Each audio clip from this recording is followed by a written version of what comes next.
Jonny, it's always hard for these not to feel contrived, isn't it?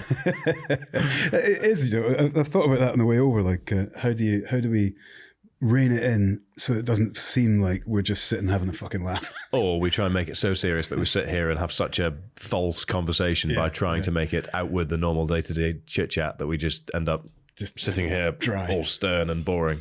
I have made notes and I shall stick to them. Exactly. So we have no notes. We're going in raw, going in blind here. Cut that out. That's already. I think that's already an insight into the fact that maybe we need to be more stern and less like our usual selves. We should have notes. Anyway, have you cleaned up the coffee that you've spilled? I have. I think it was actually condensation. That's what children say when they've spilt all over themselves. It's not ketchup. It's just blood from the fire I had in the playground earlier. When they're embarrassed about I didn't do it. Egg and ketchup bap all over themselves. Anyway, we digress before we've even began. We are going to cover your experience up until this point. But not quite when we last spoke on the podcast, but what I've been asked when I feel, how's JP doing? There's just this real fascination with what happened. Is he still alive? How did it unfold? Is he still alive? Is he still with us? What does life look like for him now? And I think we're going to answer those questions today. So yeah, let's do that. Why don't you set the scene in terms of what the year was due to look like for you, just objectively speaking, and then we'll dive into what happened in Peru. Yeah, I guess a kind of a recap so people can be brought up to speed as to where I was and why I was there and things. So we had in mind that over the course of the calendar year in 23, I was going to do these 4 extreme ultras, wasn't I? So the first successfully we got through, which was the Arctic, all of them 250 miles across kind of extreme environments. So it was, the order was Arctic, jungle, then remote mountains of Kyrgyzstan, which was at altitude, and then it would finish in November this year with the Namib Desert. And in June, the jungle came. Prep was great. Got out there, and then, as we'll get into, it went a bit tits up. So I guess I could argue that I didn't even toe the starting line. I got to the location, and then it went really, really bad for me. And we're now 2.5, 3 months on from that, and probably only over the course of the last week talking to people who have been about on my travels, it's really only just dawned on me that really now is the point at which I'm probably back at a point that I can actually properly start training, as opposed to just faffing in the gym and kind of testing and seeing where I am. So it's been bad. It's been, what's that? That's 3 months, give or take, isn't it? It's flown by as well. I had a conversation with somebody yesterday, Miles, Black Box, who's just asking how you're doing.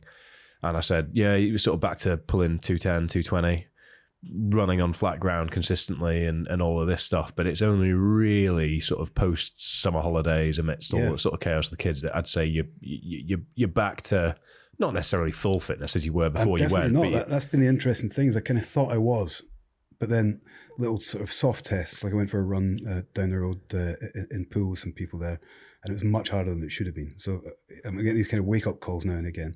We had it with deadlifts, didn't we? Where I kind of thought, I feel great, and then couldn't pull 75% of my max. And I was like, God, I'm nowhere near great. Which is good, because it tells us we have to test. We have to kind of have a look at these things from a objective perspective. And you and I do that together anyway, and just have a look and see. I know you say you feel good, but let's actually test it. And right, no, you're nowhere near recovered.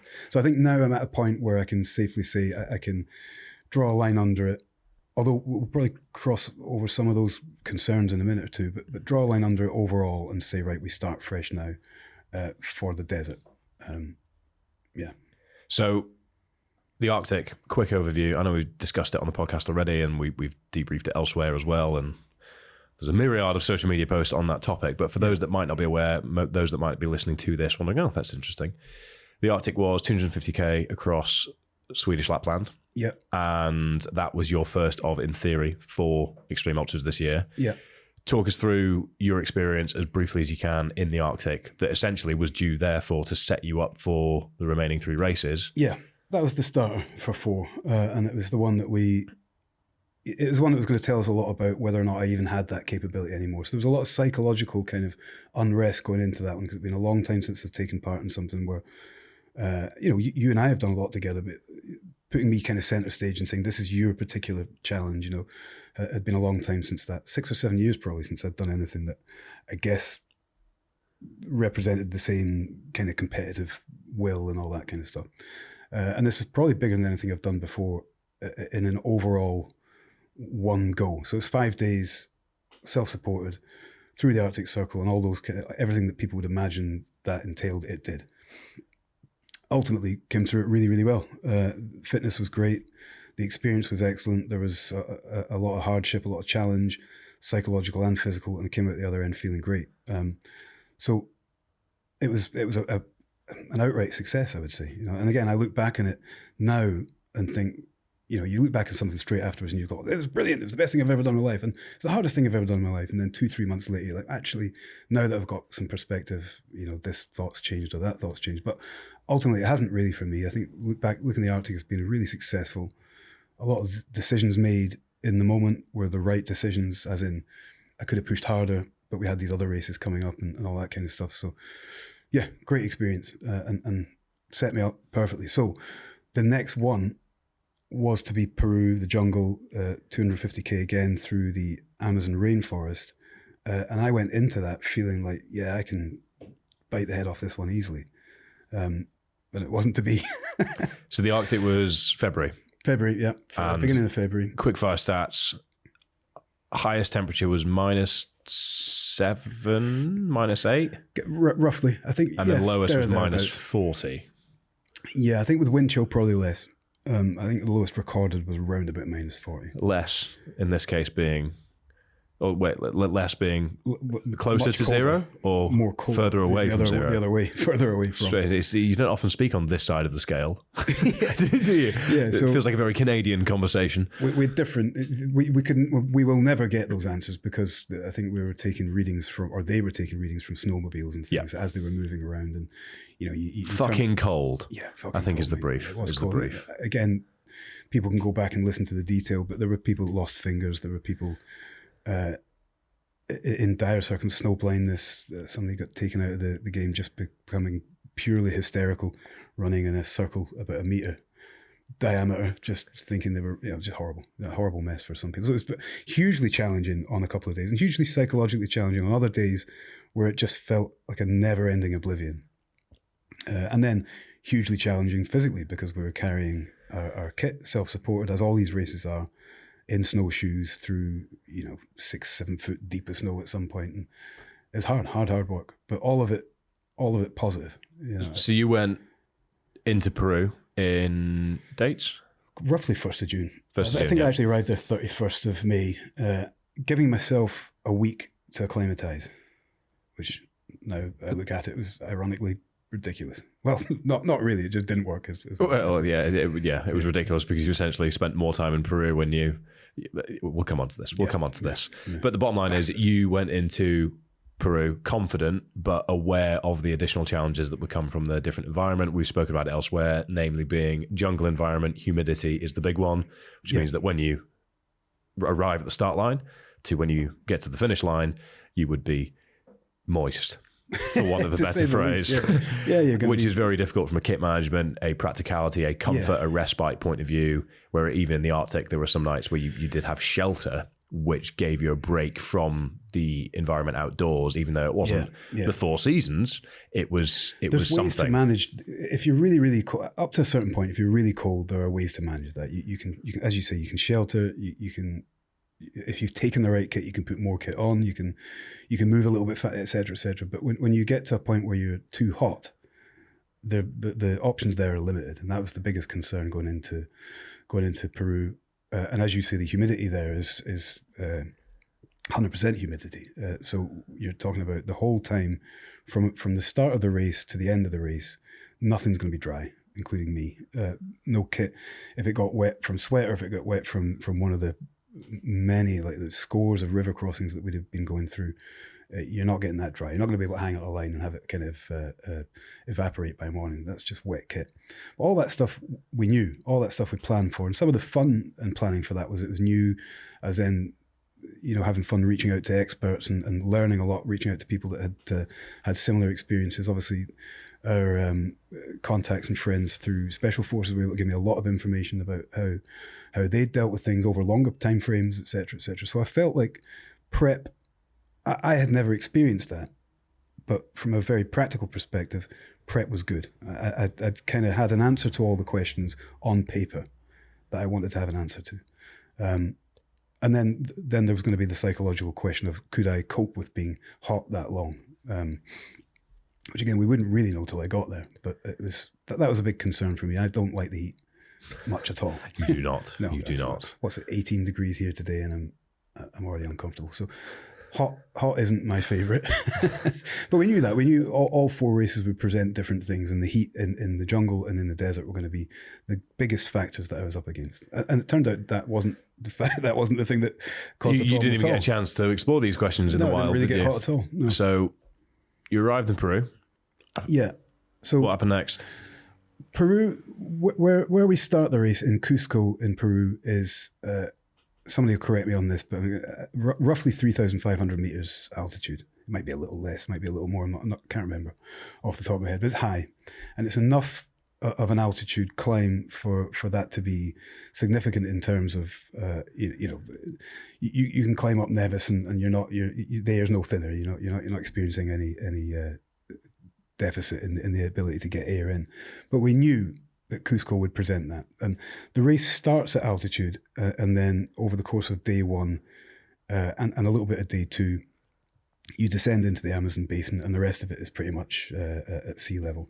So it's a hard start, physically hard, because obviously that's going to be tough to manage the physicality, whilst also the air is very thin and you can't breathe particularly well. But best advice is get there a little bit early, get used to it, get yourself set up, get used to feeling that kind of lack of air, and then you crack on. So I arrived there with 5 days to spare, which wasn't unusual. There was quite a few people there that had done the same thing. Expecting that the first 2, maybe 3 days I'd be uncomfortable in this new altitude, and that would give me time to get used to that. And then by the time the race started, I've got past that psychological effect of not being able to suck air in properly, and also there would be some kind of adaptation starting, so that I was good for it.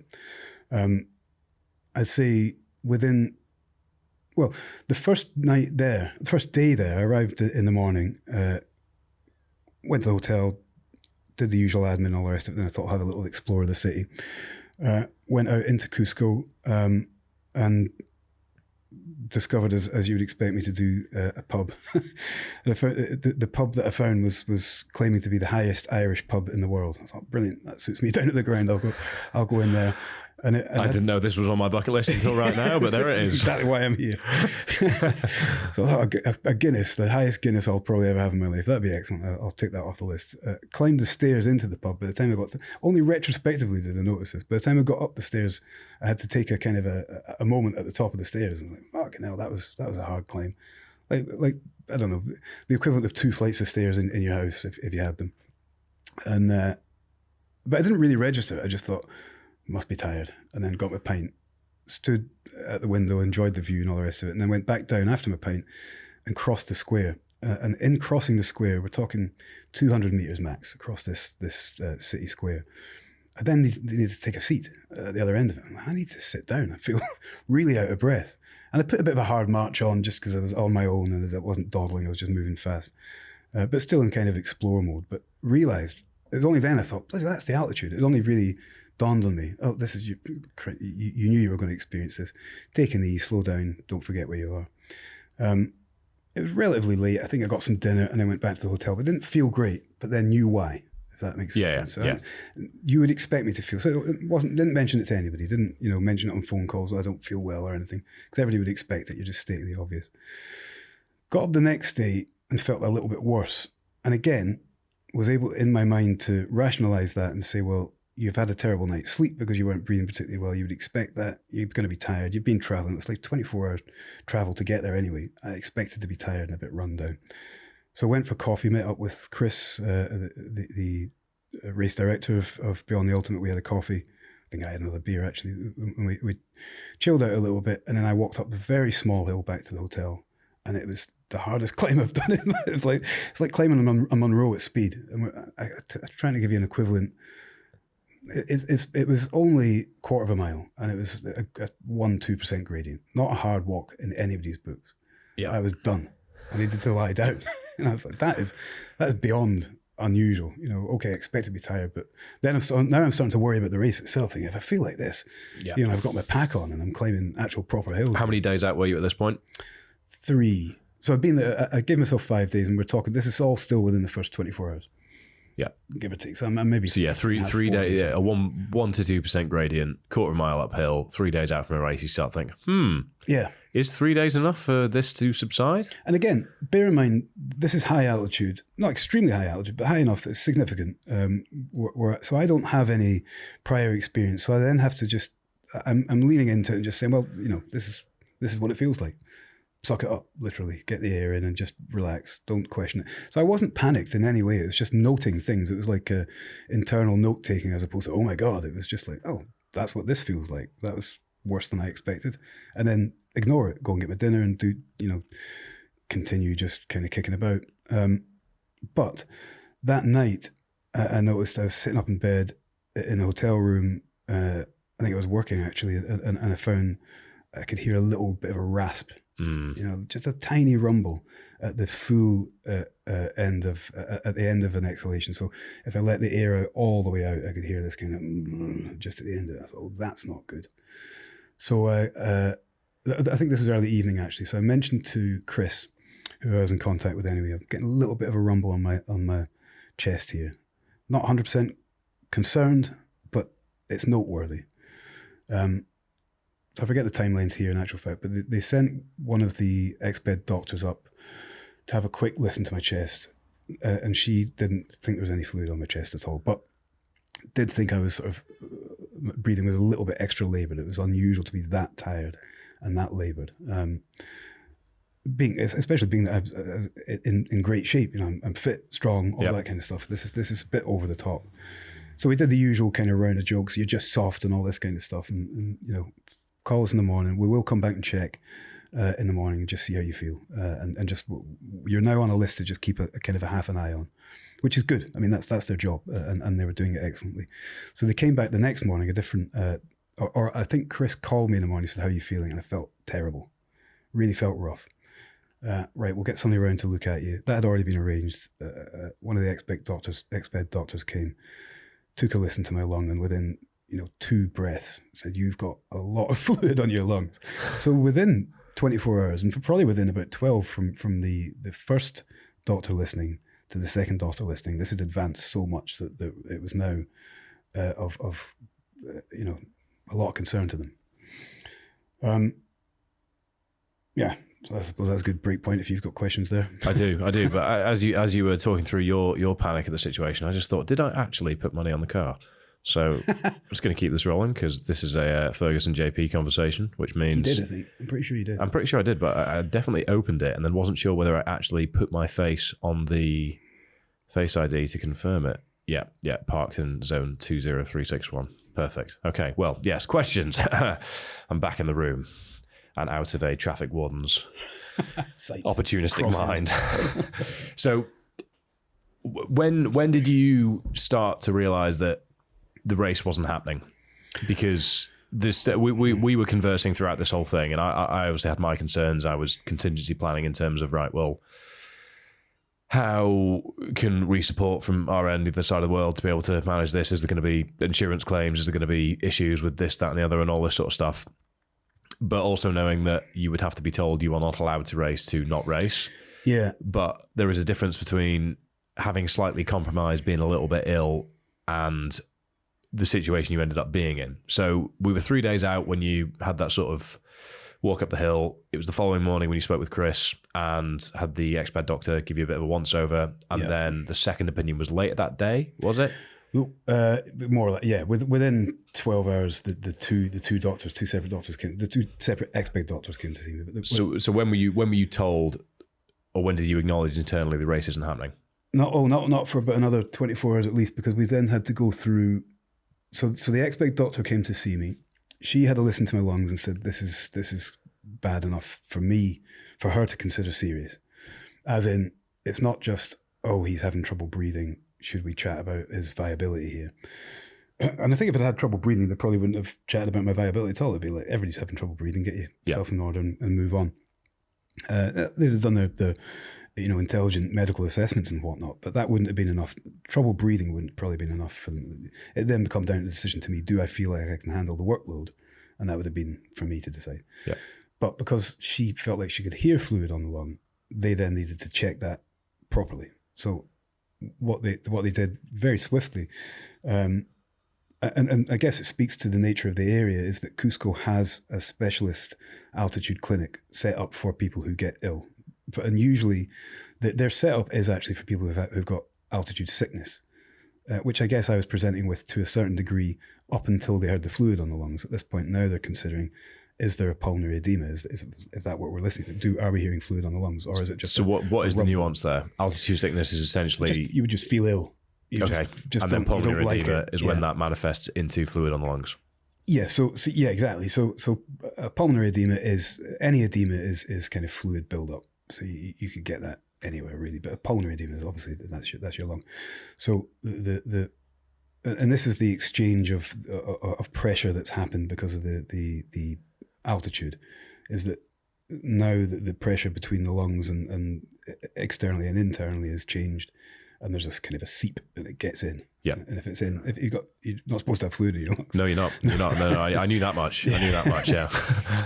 So, but when she's hearing these rumblings, it sounds like fluid in her lungs, but she can't determine that from a stethoscope. Yeah.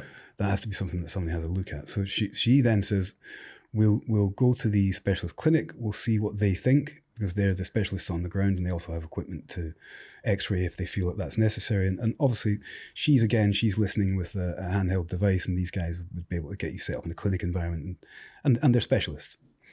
So we got down there, and there was a little bit of to and fro with the English. This was a kind of a strangely typical JP moment. We got there, and the doctor that was with me and I rocked up into the place. I think she'd called ahead to say we were coming. I hadn't really given them much more detail. I've got a guy with me, and obviously some of that was lost in translation. So they thought we were a couple who had turned up, and the fellow was complaining a bit, and that was what they saw.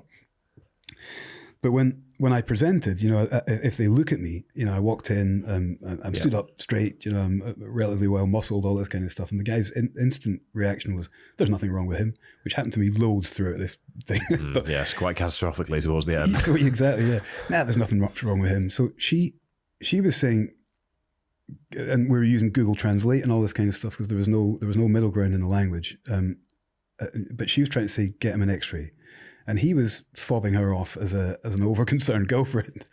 And eventually she had to lose her temper ever so slightly, or at least be very stern and say, try and explain to him, I am a doctor. I'm not here as his pal. I'm here to tell you that I have medical concerns, and your job now is to take that to the next. And so he agreed under some duress to give me an x-ray, which happened within moments, and the results came back within moments. It wasn't like the NHS, which was wonderful. They took me in, took the x-ray and took me back and sat me down. He came back in 5 minutes later with an abject apology. He said, not only is he got a little bit of fluid, got fluid on the lungs, but he's got a lot of fluid in his lungs. This man is very ill, and we're not removing him from the premises. We're now going to set him up in a private room, hook him up to a lot of equipment and keep him here, probably for quite some time. How the hell did you walk in here? I am sorry about my initial He was really quite apologetic. Yeah. He felt like he just dismissed me out of hand, and then had he not done the x-ray, he'd have sent me away in a lot of danger. So I was... did you see the x-ray? The x-ray, when you see an x-ray of lungs, you're supposed to see these kind of two lung-shaped holes. You put it in your story, I think, didn't you? Yeah, you're supposed to see through. It did not look good. As somebody with limited understanding of what to look for in x-rays. It's kind of obvious, wasn't it? Yeah. One of them was just the big full cloud. Of gunk. That one's full and shouldn't be.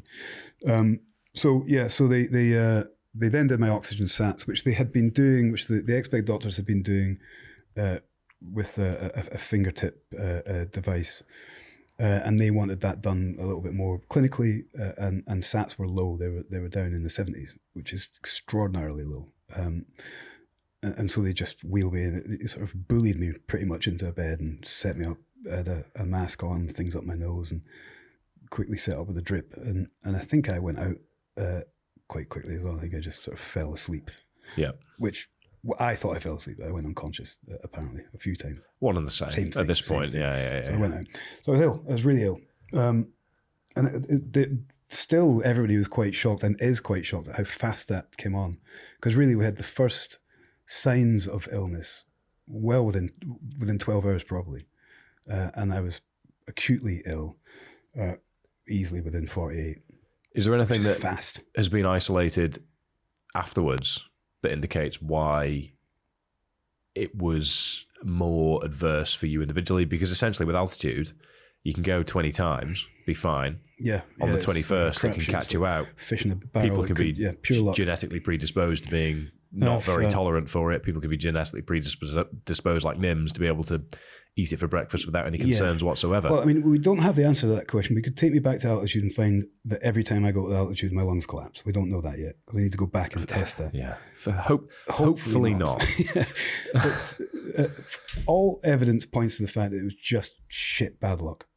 And I had the time to delve into the science and talk again to some really learned specialists who all are erring on the side that it was just shit bad luck. 1,000 to 1 odds that you get HAPE. HAPE was how it initially presented, which is high altitude pulmonary edema. So that's the fluid in the lungs. So that's about 1,000 to 1. What happened to me was within the next 24 hours, it developed into a really quite bad pneumonia. And so pneumonia is essentially an infection in the fluid that's in the lungs.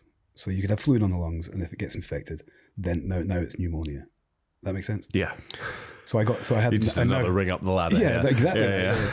But the odds apparently of that happening from that start point are about another 1,000 to 1. So all of a sudden I'm in could be struck by lightning twice in the same street, or win hopefully it goes back the other way. You should buy a scratch card every day. At this point, I think. Yeah. Yeah, it hasn't worked. I've bought a few. It hasn't worked. I would have done the same, to be fair. Yeah, you'd be single-handedly funding the lotto for the UK at this point, I think. Spent 2 weeks just gambling on the horses. When did you go from being disappointed that the reason you travelled to the other side of the world to do a race wasn't happening to essentially not even really thinking about that anymore because your health was at risk? Well, you know what, mate? That was within moments. And actually, you asked earlier on about the decision being made not to race. Up until a certain point, until they had really kind of established all the parameters in the specialist clinic, until these guys in Cusco were saying these are his problems. This is his diagnosis. We were still in a kind of a don't know what it is. I wonder what it is. So I still had a little bit of hope. Chris was amazing with me, frankly, because he allowed me. I think he'd agree with this. I'm speaking for him, but I think he'd agree with this. He allowed me the opportunity to a certain point to own my future, to own my process. You know, we'll see how it goes, see how you feel. How do you feel at this point? Do you think you would want to crack on with it? You know, I was saying, you know, you'd have to cut my legs off before I, you know, or you tell me I'm not allowed to go, and obviously I'll respect that. But at this point, you know, I'm still of the opinion, what a lot of people would do, but certainly anybody who knows me, I would do, thinking, well, I'm just going to rip all this crap out my nose and run anyway, see how I get on. If it is completely because of altitude, then all I need to do is get through 24 hours and get down into the basin, and it'll go away anyway, was you know, and there's a logic there, not just a sort of a craziness, which we discussed, you know, but I was now part of a multidisciplinary team discussing my outcome. As opposed to, what do you think, Jonny? And that was made very clear to me from the moment the doctors got involved. You're now no longer in charge of your own destiny to a degree. We're now involved. And then when the clinical results came back, you've got, this is a very bad pulmonary edema. There was still a question mark. It's like, can that be cleared? If we were to theoretically get Jonny to sea level, would that just bugger off? Because it could do. If it was just fluid in the lungs and you get down to sea level, the pressure, redresses itself. That would go away naturally. So is there a potential? And so that was the question that was up there. It didn't seem likely, but it was still up there. But then when they said, right, this is pneumonia as well, Chris was able to say, I think they'd made the decision before, in fact, but he was able to say, you're not racing. We're not even discussing this anymore. You're now out the race. So for me, in that moment, I didn't really think about the race anymore at all, because there was no use. There was no use for me lying in that hospital bed thinking, oh, poor me, you know, woe is me, this is not fair, I didn't get this and I didn't get that, and kind of casting out and living in that kind of mental state where I was upset about what could or couldn't have been. As you said a minute ago, I now have to concern myself. A, there is no race. It's been taken away from me for whatever reason. And B, I'm really very ill. So that's what I need to focus on. And that's what I did. So actually, the decisions were pretty clear. It's actually quite easy. I didn't have a kind of a time frame where I'm kind of battling the demons and battling the kind of void, all that kind of stuff. It was just like, well, that's gone now. That's no longer the reality. What is? The challenge has very much changed, hasn't it? You've gone from thinking, how am I going to get through 250k through the jungle over 5 days to, Christ, am I going to be all right? I'm in Cusco with fluid in my lungs that's developed into pneumonia, and I want to get home and see the family and just get home in one piece. Yeah. Who cares about the race? Health comes first with these things ultimately, but I think that one glimmer of hope means that you always would have been thinking, it can't be that bad, and then it's pretty bad. Yeah. Which means that the rude awakening that comes from that is any ego attachment or sort of identity attachment that you had to that race in and of itself was then immediately stripped away, which is good because it means you can make peace with any sort of longing for the answers that you would have been looking for on that race in terms of what was your capability, where did it lie, to, right, how can I get myself out of a situation that nobody saw coming, I don't want to be in, and is actually pretty unique. So there's not really a blueprint for this one. So yeah, there was a sense of relief as well, which seems like a strange word to attach to such a diagnosis, but being told, no, you're so ill that you have to stay in this bed until we decide you can't, or you can get back out of it, was a certain sense of relief, because up to that point, I'm questioning whether or not I'm just being a little bit soft, Yeah. And I was cross about being, not cross, I was frustrated, I guess, probably a better word, at being told to sit in this bed, just wait and we'll do this and all the rest of it. And part of me I felt like a nuisance. I think that was the overriding feeling. I was like, look at all this fuss I'm causing. Maybe I should have kept my mouth shut. Was a thing going through my head. Am I really actually suffering? Am I really ill? Right. I could probably be fine if I just cracked on. I could have sat at the back of the group and just sort of maybe mumbled, I don't feel great to myself quietly every night, but I would have been fine. And that's the stuff that was going round and round in my head. But eventually, when they said, no, these are the facts, I was able to go, oh well, at least I know I'm not full of shit. I just your lungs were. Not generally. So that kind of strange feeling of relief as well, because it meant that it wasn't my decision. It wasn't me that was saying it. It wasn't, and there was a clear cut. No, this is for real. Do you think that's an ego, a masculinity thing that stopped you from just accepting to yourself that you were in a bad way? The fact that you needed a medical diagnosis to even give yourself permission to be feeling like shit? Yeah. Because I do it sometimes as well. No, I definitely think that's the case. I think it's probably a good thing, though, that that's there, because otherwise you would see possible excuses and ways out of these things. These are big challenges, and you've done some extraordinary challenges yourself. And, we've talked about this before. Have I told you about the Sir Ranulph Fiennes and Dr. Mike Stroud? I'm sure I have. You have, yeah. Their little conversation where Stroud was saying that they'd been walking for hours and hours in a whiteout, and he had been wrestling with the idea that he felt guilty about this. Dr. Mike Stroud felt guilty about the idea that every now and again he thought, it might be good if I just fell over and broke my leg. That might be good, because then this thing would be over. I'd have a legitimate excuse to be pulled out of this bloody race and gone.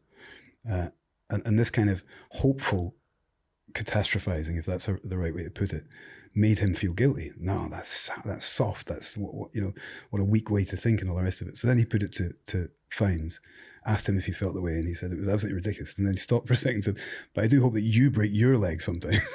So he was hoping for the same way out, but just didn't think it would be, he'd rather Mike broke his leg than he broke his own. It is very, at points in the double, brutal last year. Yeah, I was thinking, should I just crash my bike? Yeah, absolutely. Yeah. It wasn't even I'm not going to throw in the towel, but if I crash my bike, then... Well, then the towel got thrown at me, there's nothing I can do about that. It was just a fleeting thought every once in a while, but when it came into my head, I thought, what's that doing in there? Yeah. Get out. Why are you even thinking that? It's normal. It's natural. You're just trying to find a way out of it. If you can learn to laugh at it as well, it becomes really quite powerful. I've actually found it to be one of my best coping strategies, because you can almost take the piss out of yourself for even thinking a certain way. Because it's just so ridiculous. It's a good one to put out there as well, because I think people have those thoughts, and then exactly as Stroud was describing. When I read that in Stroud's book, 20 so years ago I read that book, and it stuck with me. It was quite a normalizing feeling. It was like, because I'd been doing certain things, certain challenges, fighting at that point and stuff, and had those kind of moments of, shall I just capitulate and fall over, and oh dear, he choked me or whatever, but that's normal. It's natural, and it seems to be present. So, and the more times you expose yourself to having those internal conversations, the better prepared and the higher the bar will raise the next time you have to ask yourself those questions or absolutely. Create those false scenarios in your head. Yeah, and you get the permission to have those thoughts and not kind of remonstrate with yourself for being all these kind of negative things that you might have thought of yourself as being. But going back to your ego question, I suppose that kind of half answers it. It is ego, which is necessary for pushing yourself. Your ego's an important, powerful tool to push you forward during these things. But what the flip of that question is that the ego, had it not been removed from me altogether, the power to make those decisions, then the ego would have done me a lot of damage. Because if I had decided, or if, let's say Chris and his team weren't as rigid and as strong and as experienced a team as they were. I dare say there's teams out there running races that aren't as good as Beyond the Ultimate. And I had been given the opportunity to make my own decisions. I could very well have died. It's sunk cost fallacy at this point, isn't it? Because, I've done the training, I've spent the money, I've got here, I'm a bit ill, bit compromised, but I'll just go on anyway. I've come this far. Yeah. But not knowing when to... Not throwing the towel, but not knowing when to cash in your chips if I'd been halfway through damaging. One of those stages in the middle of the Amazon rainforest, you now don't have the opportunity to say, well, shall we pop down to the clinic? They've got to deal with all that they've got there, and then I would still be in altitude with fluid in my lungs, now unable to breathe. It's like, what are we going to do with them? And you would have put yourself in that situation through being blinded by the investment thus far, rather than the reality of the situation in the current. Yeah. And the investment is an interesting part of it, because what runs through your head. So what I was left with, I suppose we take it to the next thought process after that relief and after that, that kind of pragmatism that I found myself very much involved in, which was, right, well, I'm here now, that all I need to do now is just settle here. But then I'm within that one bounce of that thought, I'm back into I've let people down. I've let Fergus down. I've let, our investment from an Omnia perspective down. I've let Ashley down, who's invested time and love, and she's at home looking after the kids. I've let down Through Dark and Elliot Brown, who sponsored the whole thing financially for me, and as friends of mine and all the rest of it. You start to worry about these people. Like, are they going to go, oh, for fuck's sake, Jonny, all this bloody effort we've put in, and you didn't even start the thing? And it's an interesting conversation you have, because people are offended when you say, listen, I'm sorry I've let you down. Their response is, fuck you, Jonny, just get well. Why did you even bring that? We're a long way past that. Yeah.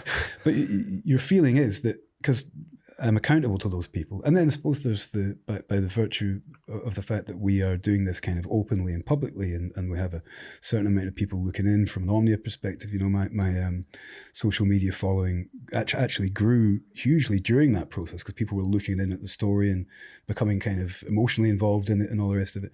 Then you think, am I letting all these people down who were excited to see the race and kind of vicariously enjoy such a big challenge and all the rest of it? And actually, well, I don't. Nobody gave me any negative feedback about it, apart from me. I was frustrated and upset at that, not at not doing the race, but at what the implications of that were.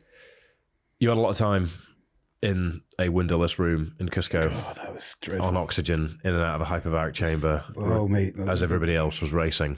Hyperbaric chamber. We can talk about that if you want. So there's two sort of thoughts I want to extract from you on this, because it was me and Ashley you were speaking to really on a day-to-day basis, wasn't it? That was it. Yeah. And the updates I was getting from you were you were not having a good time physically in that setup, but then the almost positive to extract from it is that the time that you have had to reflect in that space when you were lucid and sort of functioning and able to think and not suffering in a chamber has actually given you reflections at the back end that you have now implemented into an almost updated version of yourself. Yeah, 100%. Mate. So why don't we start with the misery of the situation that was that windowless room specifically in Cusco? Yeah, and I guess it is as simple as you've described, is that, all of a sudden, in my mind, in everybody's mind, I'm going out there to experience something that's going to be really difficult. But ultimately, the privilege of it all is that it's going to be beautiful. I'm in the middle of this. Some of it, I think there's about 60 kilometers of it. This year, the UNICEF allowed the race to run through an area of the rainforest that nobody has ever been before. So we were going to run and walk on parts of the earth that no feet have set foot on. So the excitement of that is huge. It's like, I'm going to go, it's wild. It's like being on the moon, isn't it? I can go somewhere nobody's ever been before and see things I will never see again and all this kind of stuff. And now I'm in a fucking box and I can't, I don't see anything, apart from, the staccato kind of visits of the nurses coming in to check that I'm still ticking over. That was a real weird, sudden juxtaposition, which took me a couple of days. I don't think I ever got really upset about it. It was just like surreal. Yeah. Stark contrast. Yeah, very, very. Bitterness. Yeah. I'm like, what the fuck's going on here, And I didn't have a particularly good, at one point I thought, well, what best I can do then is just fire up my bloody phone or have my laptop and just watch TV shows or whatever. And there was no Wi-Fi, so I couldn't do it. So I was stuck with the books that I had on my phone, a Kindle app, and most of which I'd already read, and the book that I'd bought from Ollie Ollerton before. And so I read that a couple of times. But you can only eventually it's just me and my thoughts. Yep.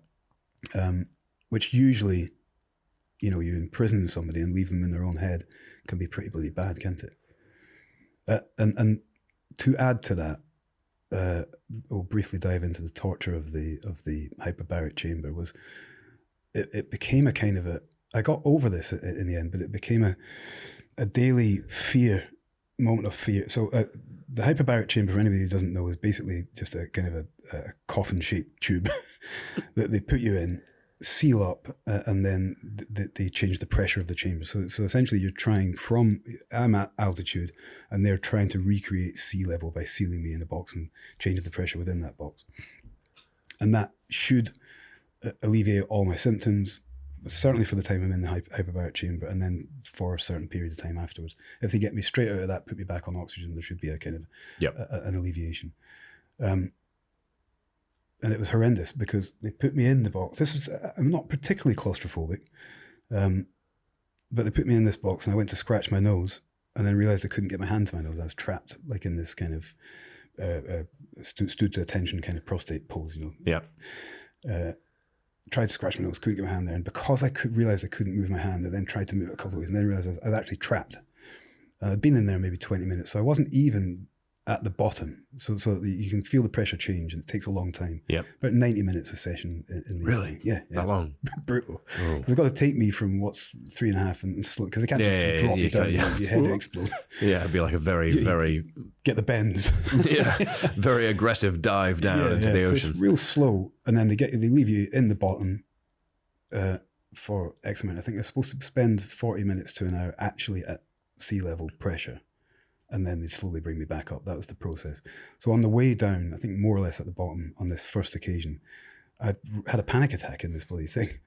And that's not where it gets worse. So I had this panic attack and I was banging on the thing. And I've never behaved like this in memory. But I was shouting, let me out, get me out of here. And I was starting to push against the thing. Physically, like pushing against it. And so they started to flap and panic because obviously that's bad. Don't do that. But we didn't speak each other's language. So she's just going, no, like that. And she typed away frantically on her phone into Google and said, stop banging, which I did immediately. I realized this is doing me no good. I had 5 or 6 bangs, but that upset them. Stop banging. And so I said, I need out. And she said, well, you can't come out. Because this is Google Translate, there was no bedside manner about this. If she's something along the lines, I had to read of this thing. If we just let you out, your head will pop, or something like that. She said. So what she was saying is, we can't just open the door and let you out because you want out of there. We'd have to slowly bring you back up. Yeah. So then what she said was, and we've taken you so far down. No, you're just. So she wasn't trying to be mean, but she just had no way to communicate the niceties of, no, suck it up. Yeah. You're down there. We've made this effort. You're going to be down. You're going to do your hour, and we'll bring you up when you're ready. You're going to have to try and breathe. So the rest of this, so that's 20 minutes into a 90-minute session. So for the next hour and 10 minutes, think about what you've done. Deal with this. Deal with the embarrassment of having freaked out momentarily, and also deal with the fact that I was still stuck in this bloody coffin. Having a bad time. Oh, it was awful, mate. It was genuinely. Was that session number 1? That was the first one. Right. And they'd already said I would have at the very least 3. Was it daily? That first day, it was 2 in that one day. Oh. So they got me out and they said, we're going to let you relax for a bit and I'm going to take you back in a couple of hours. I said, I'm not going back in. I said, not just for my sake, but obviously I put everybody through a bit of fucking unnecessary effort then. They said, well, you don't have a choice. You're so unwell that we need to get you into this hyperbaric chamber. So you're making it, your choices are you get sort of very, very ill or you try again. I was like, all right, then I'll go back in then. Fuckers. All by Google Translate. You've got me. So I'm typing out the words, you bastard, and deleting that and all the rest of it. So the second time I went back in was, that talk about going to Peru for a challenge and for an adventure. That was you got it. That was a challenge. Yeah. That was a real challenge. I had to go back in knowing that I was going to have a reaction to it, knowing that I had previously had a reaction to it, and that this is how it feels to panic, which is then, it's like anything. Was it better the second time around? Because you knew what to expect. It was better the third time around. Second time around was a really interesting lesson in self-control, which I was frankly proud of, because from the moment I went in, I box breathed and I a lot of self-talk, not necessarily positive self-talk, but kind of trying to control your breathing, think, breathe, and it was sort of almost meditative. The fact that I knew I was going to have to do that for 90 minutes, would I be able to cope without flapping, without panicking in this situation that I knew provoked panic in me? Could I do it? And then I did it, and I was coming out the other side. I kind of wanted to high five people. Nobody was interested because simply all I'd done is be in a hyperbaric chamber.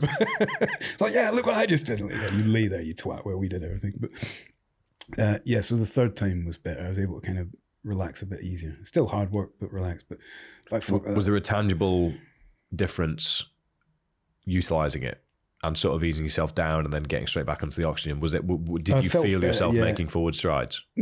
They were a bit disappointed actually. After the fourth time, they wanted me to do more, and then there was a long backwards and forwards of it. Well, you said we were only going to do 3. You've put me in 4. Is it not working? And they were like, well, no, it's not working. We're not really getting any particular benefit out of it. Well, in which case, fuck it off then. And they just went, oh, all right then. So it wasn't working. But I think ultimately it's because I was really very ill and still at altitude. Yeah. I'm still in Cusco at this point. Yeah. So I was just in a holding pattern. I think I don't know, it's one of those things, if they hadn't put me in, would it have gotten worse quicker? I don't know. Yeah, you don't know. You don't know. So they were making clinical decisions well above my experience or expertise. And I wouldn't want to, because they were amazing with me, and I wouldn't want to question that in any particular negative way. But I think they eventually arrived at the conclusion that the hyperbaric chamber, although a positive tool for them, hadn't ultimately reaped the benefits they wanted. Yep. And I was quite happy to see it binned. So I didn't argue with that at all. How long were you there? In that specialist clinic, almost 2 weeks total to the day, I think. 2 weeks total. And then, correct me if I'm wrong, but essentially the brief then was for you to be escorted with oxygen to Lima, where you were then to be transferred into a hospital to be monitored before shipped back over to then be monitored over here. Correct, yeah. However, it didn't quite unfold that way, did it? No, it didn't. No. Again, the lottery odds go up and up, don't they? At some point, I deserve some kind of pendulum swing on this, don't I? So they eventually decided that I was stable enough. That was the only reason they hadn't taken me to Lima, which for anybody listening who doesn't know, Lima is at sea level. So Cusco was where I was and Lima was where they wanted to get me, and then I would stabilize much better. And as you say, they expected me to get there and then stay there for 3 to 4 days to be monitored, get well, and then repatriate, get back to Scotland. Yep. So they decided on this particular day. They changed the day 3 days in a row. Right, we'll go today, check my oxygen sats, check my levels. Now you're still not well enough. So that kept getting pushed back. And eventually they said, right, today's the day. So it was quite an embarrassing setup, really. They got me out of the hotel. I had to wear a big canister of oxygen, like Ghostbusters, with all the thing on my face and all that kind of stuff. Scuba diving kit. Yeah, that's what it looked like. And then get into that ambulance with a full team in there and an escort kind of stuck to my hip. Blue lights all the way through Cusco to the airport, and then specialist treatment at the airport. So again, I'm still walking around with this pack on my back and all that, and I feel physically relatively strong. I'm not breathing particularly well, but I feel like I don't need to. I was embarrassed by it. I got why they were doing it, but I was embarrassed by it. And then we had the flight from Cusco to Lima, The guy sat next to me, checked my stats every 5 minutes. It was a bit of a celebrity on the flight and all the rest of it. Got off at the other end, into another ambulance, blue lights on there and all the rest of it. But this is where the problem occurred, is that the specialist clinic at Lima, and this is speculation on my part, we've still not really got why this happened, but the specialist clinic in Lima were then handing me over to, I guess, the overall medical authorities. So the equivalent of having been in a private clinic here in Britain and then being handed back to the NHS, I suppose. I don't fully understand the setup over there, but that's kind of the closest equivalency I can give you. So when the chap that had escorted me, who was employed by the specialist clinic, he was handing me over to the ambulance team in Lima at this point, handed me over, there wasn't an exchange of details. There was just, this is Jonathan Payne, he is presenting with these particular problems, take him to hospital. But they didn't give him a kind of a background. Yeah. They didn't. So when I got in the ambulance, he said, so this guy spoke great English, the first and only guy that I spoke to that did. So what's actually wrong with you? And that broke my heart. What do you fucking mean? What's wrong with me? You don't know? I hoped you would know. I've earned my CV at this point. Yeah, exactly. Yeah. So excuse me, I sound like I've got fluid on my lungs there. So he spent most of that journey, which 45 minutes or so, trying to figure out what the actual problem was, and you know, every time I kind of explained it. Were you quite incoherent in terms of cognitively being able to explain, or were you? I was all right. Yeah. You know, I still had, I was still struggling like hell to breathe, and you know, still ill. I looked ill, you know, but we were conversing quite well, me and the guy. He was a lovely fella, actually. I'll come back to him actually in a bit, but he was concerned for me because he said, we don't have that paperwork. I'm going to have to try and actually give all this detail over at the hospital. I'm going to have to try and tell them myself, because you should have my notes essentially. So when we got to the hospital in Lima, which was the ER, they took me to ER, which I think was probably over the top, where the problem started at the hospital. Blue lights into the ER. The doctor came out as he would do, kind of with a stretcher ready for this. Oh, there's an ambulance coming, you know, the usual response, the emergency response. I then jumped up, my bags, I had all my bags with me. One of them was like 30 kilos, the other one's 20 kilos weight. They couldn't lift him. The guy that was in the ambulance with me tried to lift him up and couldn't. So I said, give them here.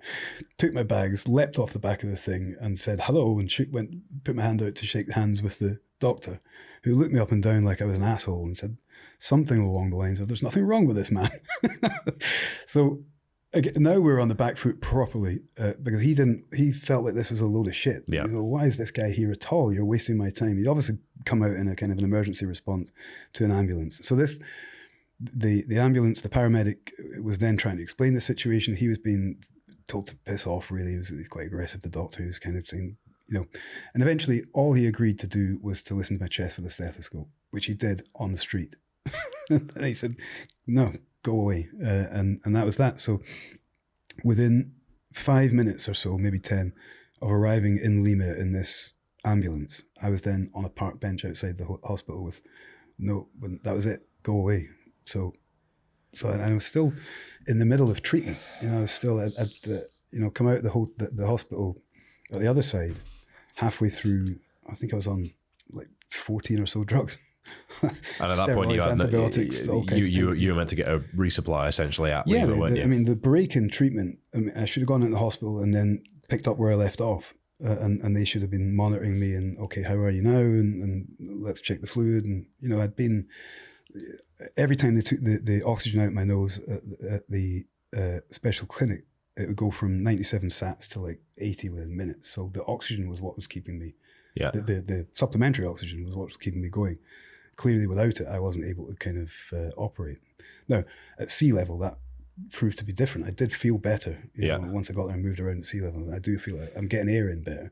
But clearly, I wasn't bloody well. I just spent 2 weeks in what's essentially a critical care unit, in and out of hyperbaric chambers. And then they're like, nah, you look strong, piss off. So, and at this point, from the park bench, you decided, you know what, I'm just going to get home and figure this out on home soil. I don't think it was so much a decision as that was the only option. Yeah, I guess it was. I couldn't really force my way back into the hospital. I contacted the insurance company, who were like, well, we can't do anything. I did go back into the hospital and demand that they needed to discharge me. officially. Otherwise, the insurance company weren't going to be able to fly me home. Yeah. So I needed to get a fit to fly certificate, which was amazing. They just got a bit of paper and stamped the words "fit to fly" on it and wrote my name on it. That was enough for everyone. As long as it came. Oh, fit to fly certificate. Here you go. Brilliant. Yeah. So how do you spell your name? It's not in our system. Mate, it's bad. So then, the insurance company then rallied to get me a flight back as soon as possible. And I flew back. I found myself a hotel that night. Had a couple of well-earned beers. I don't know whether that was a good idea or not. And then, flew back more or less the next day. I'd maybe 8 or 9 hours in Lima to kill, so I went and looked at the ocean. This is the first time I got emotional. I went and looked at the ocean. There was surfers on the ocean, and it was so beautiful. There was a little cafe that kind of sat on a cliff top looking out over the ocean. I had a wee cry there because I was like, this is insane. You know? The fact that I'm here looking at this is wild in the first place. Here I am at the ocean, but under these circumstances, it's just wild. Yeah. So that was the first time I got, you'd have thought maybe the 2 weeks in the hospital, I might have had a bit of a breakdown at some point, but I didn't. It was being back out in this kind of thrown into this weirdly normal environment after having been institutionalized somewhat. And I felt a bit vulnerable for obvious reasons. I had a bit of a cry at that point. And then within an hour and a half of that tearful moment, I was on a flight or getting, flight. And then that was 24 hours. That was horrible. 24 hours to get home, to three flights back. And this was as the antibiotics, the steroid treatment, all the stuff that was basically keeping you afloat, proverbially speaking, was probably ending its half-life.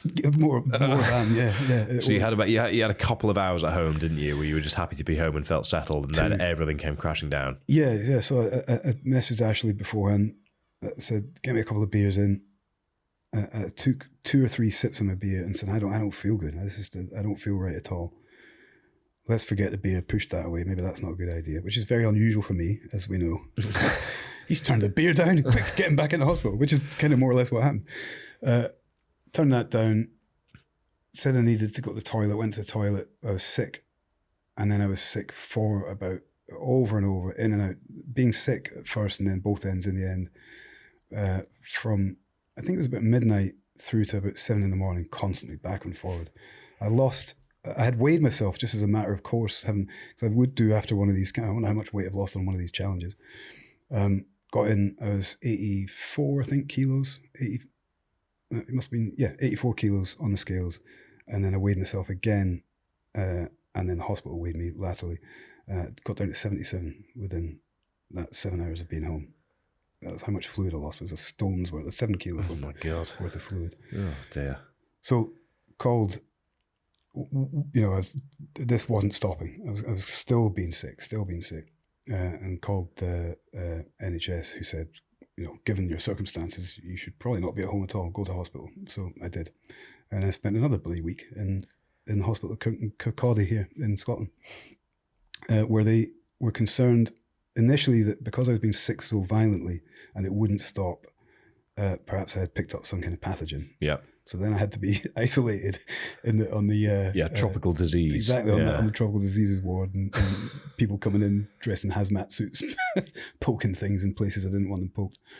And then I think that they decided I was less of a risk than they initially thought. And ultimately, to cut a long story short, they gave me antiemetics. They started me on a new course of antibiotics. And once that started to kick in, I was ill for the entire time I was on the new antibiotics. But once they'd done their job and I came off, I was right as rain again. So what it seemed to be, retrospectively, they were able to say that the break, as you've said earlier on, in that treatment was enough to make my system kind of revolt entirely. Yeah. It was once they started to try and put new drugs back in, everything shut down. My system was like, fuck this, this is just too much abuse. Yeah. And so that's where the sickness started and all that kind of stuff.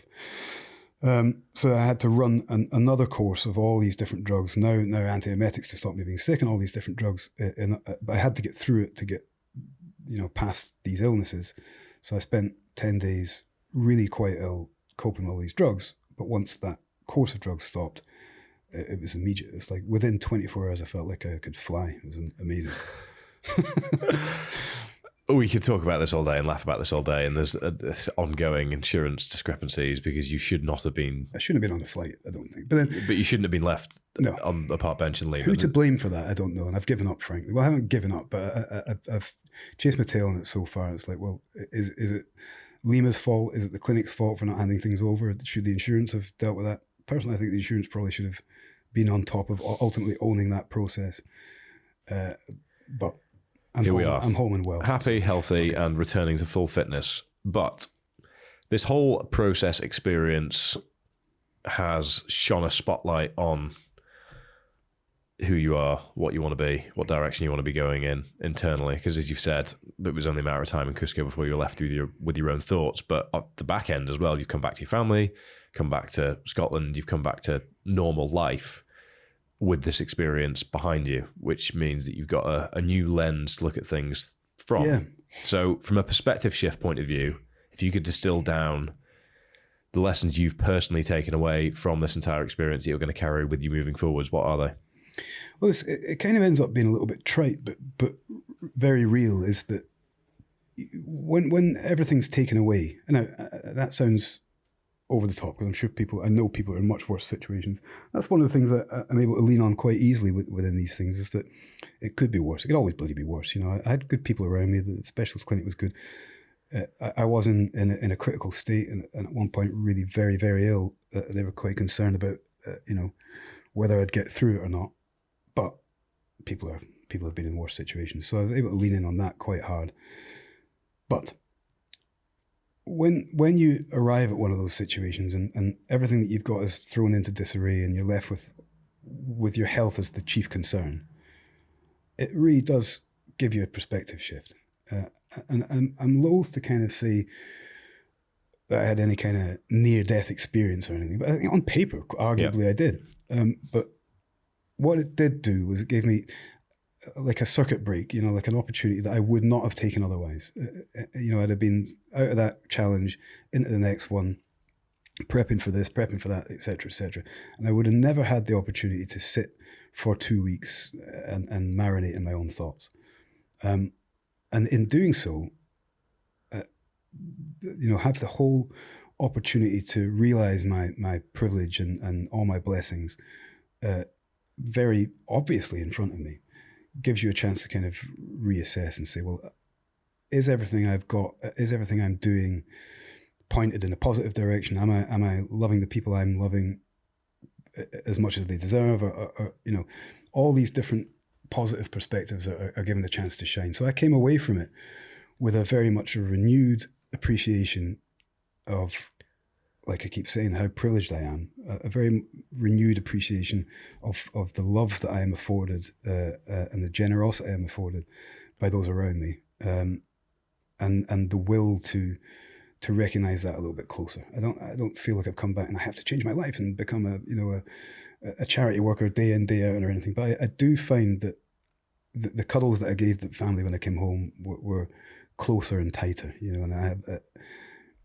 usually people have these experiences, or often people have these experiences, and that happens for a week or so, and then they just go back to normal. But I use it as an opportunity, I think, to kind of look at a lot of behaviors, a lot of habits, a lot of different elements of my life and say, am I focusing on the right things? Because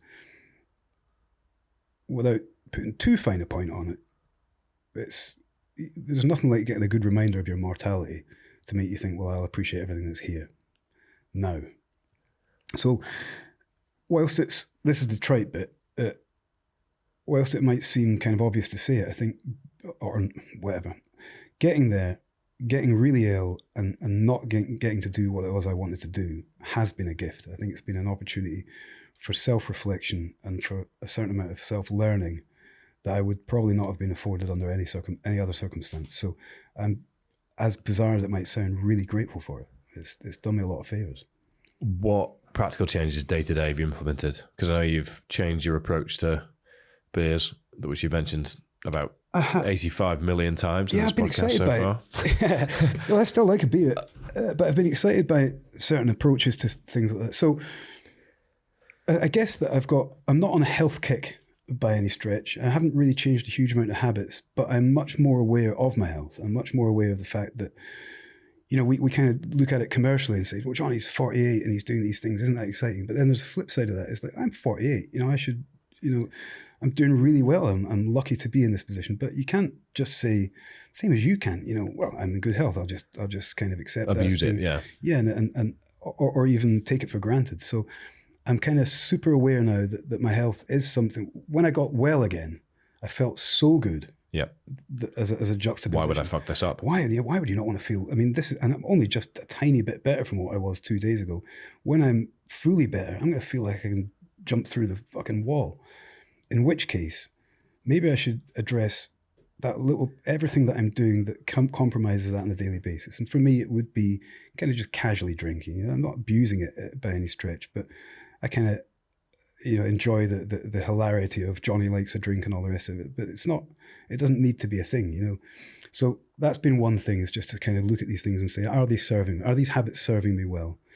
Because the outcome should be, as I said before, should be being present for other people as much as I possibly can, being alive and awake and vibrant and as physically capable as I can be for those other people, for my kids, for my wife, for you, for the business. And is having 2 or 3 pints going to serve that? No. Right, well, fuck it then. Whereas before, not even unconsciously, I would have argued, well, it's only a few pints. What are you on about? Don't worry about that. But now I'm just aware of the small incremental things that make a difference. And I've had the time to reflect on that. And I don't want to piss on anybody's chips as far as taking a beer is concerned and all the rest of it. Like I say, I really do enjoy that kind of social thing. But I've just had that enough of a perspective shift to have a real close focus. And it's been an exciting, you know, the way I've been talking about it, it's been an exciting focus to say, you know, I don't need this, I don't need that. What I need is to clear the space for good health, and to clear the space for good mental health, and to clear the space. And I can do so much more than I was doing. So again, it's been a gift because it's kind of given me that lens, which I'm enjoying. And you're now looking to end of November for the desert? Mid, really. I think the actual race starts on the 15th. I'll travel from about the 11th to the Namib Desert. Yeah. Before then, we will have restarted the Omnia Performance podcast in a new location, a better location, a more exciting location, all of which will be revealed very soon. So I think if we're going to talk about the desert, we should probably hold off on that one, so not to force our creativity in terms of what to talk about on our podcast too soon. Let's not go into the prep for that. It's only just started. I mean, we've not got long, 3 months, almost to the day.